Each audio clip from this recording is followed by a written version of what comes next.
A small handful of wealthy people are trying to decide the outcome of this election. Since 2021, National has banked 7.5 times more donations than Labour.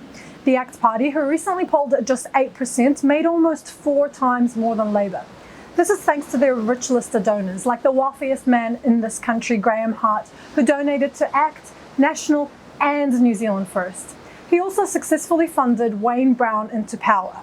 Because he can. Hart is worth over $13 billion. To put that into perspective, that's the combined wealth of roughly 30% of the New Zealand population, or around 1.5 million people.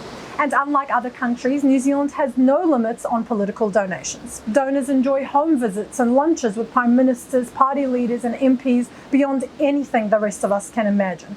Hart's daughter, Gretchen Hawkesby, recently hosted a meeting with ACT's Brooke Van Velden and 70 allegedly rich mates.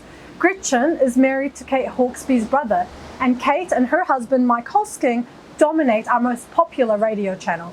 The media bias doesn't stop there. Jenna Lynch, lead political editor of News Hub, is with and has a baby with ACT Party Chief of Staff. And not long ago, Jessica Much Mackay, the political editor for TVNZ, let slip that they've been advising Luxon. He had the images of him out and about at McDonald's, serving the people, so to speak. And we are encouraging him to try and do some more photo opportunities. We had that.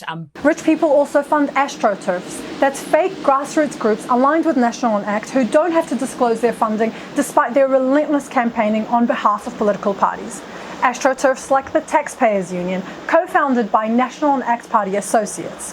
One ex-ACT Party staffer admitted that the ACT Party gained popularity after aligning with a Taxpayers Union campaign against a Green Party policy to tax landlords. He said ACT would create these AstroTurfs that would break new ground, and then ACT would appeal to the ground that was broken.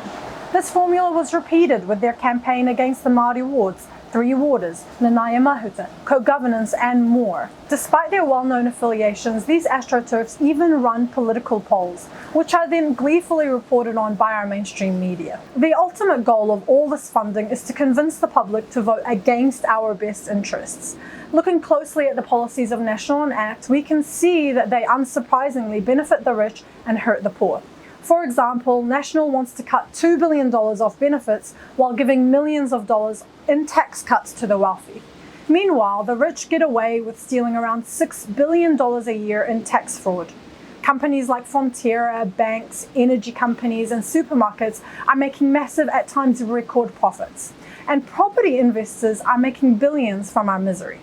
To take the heat off, these wealthy elites fund groups to paint Māori as the enemy of the people, as the true elites. This is despite the fact that Māori are among the least privileged people in this country, with a median wage of $29,000 in comparison to the European median wage of $138,000.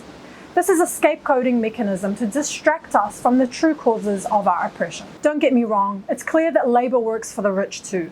They oversaw one of the biggest transfers of wealth from the poor to the rich in this country's history, thanks to a bit of crisis capitalism. But the wealthy want even more. Their greed knows no limits, and now they're funding National and ACT to squeeze out whatever is left in the hands of the poor.